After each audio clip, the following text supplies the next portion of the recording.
1 Samuel 4. And the word of Samuel came to all Israel.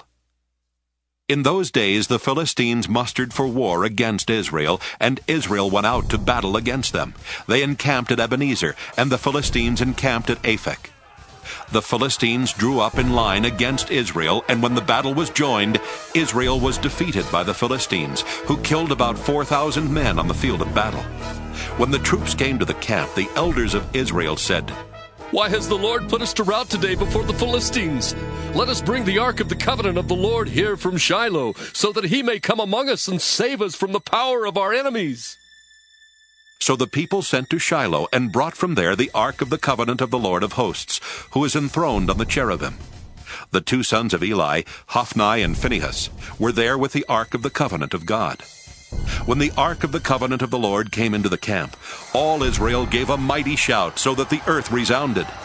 When the Philistines heard the noise of the shouting, they said, "What does this great shouting in the camp of the Hebrews mean?"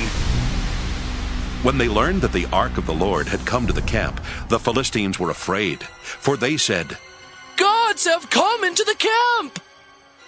They also said, "Woe to us, for nothing like this has happened before. Woe to us! Who can deliver us from the power of these mighty gods? These are the gods who struck the Egyptians with every sort of plague in the wilderness. Take courage and be men, O Philistines, in order not to become slaves to the Hebrews as they have been to you. Be men and fight!" So the Philistines fought. Israel was defeated, and they fled, every one to his home. There was a very great slaughter, for there fell of Israel 30,000 foot soldiers. The ark of God was captured, and the two sons of Eli, Hophni and Phinehas, died. A man of Benjamin ran from the battle line and came to Shiloh the same day, with his clothes torn and with earth upon his head. When he arrived, Eli was sitting upon his seat by the road watching, for his heart trembled for the ark of God. When the man came into the city and told the news, all the city cried out. When Eli heard the sound of the outcry, he said, "What is this uproar?" Then the man came quickly and told Eli. Now Eli was 98 years old, and his eyes were set, so that he could not see. The man said to Eli, "I have just come from the battle. I fled from the battle today." He said, "How did it go, my son?" The messenger replied, "Israel has fled before the Philistines, and there has also been a great slaughter among the troops.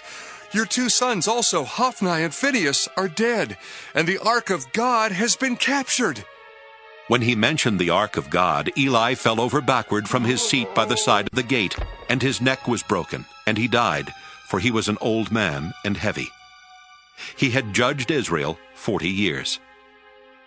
Now his daughter-in-law, the wife of Phinehas, was pregnant, about to give birth.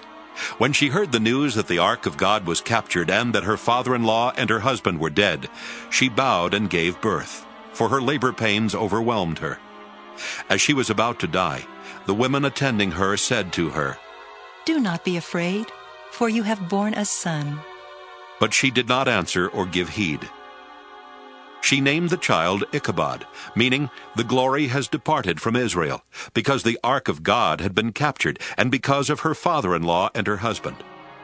She said, "The glory has departed from Israel, for the ark of God has been captured."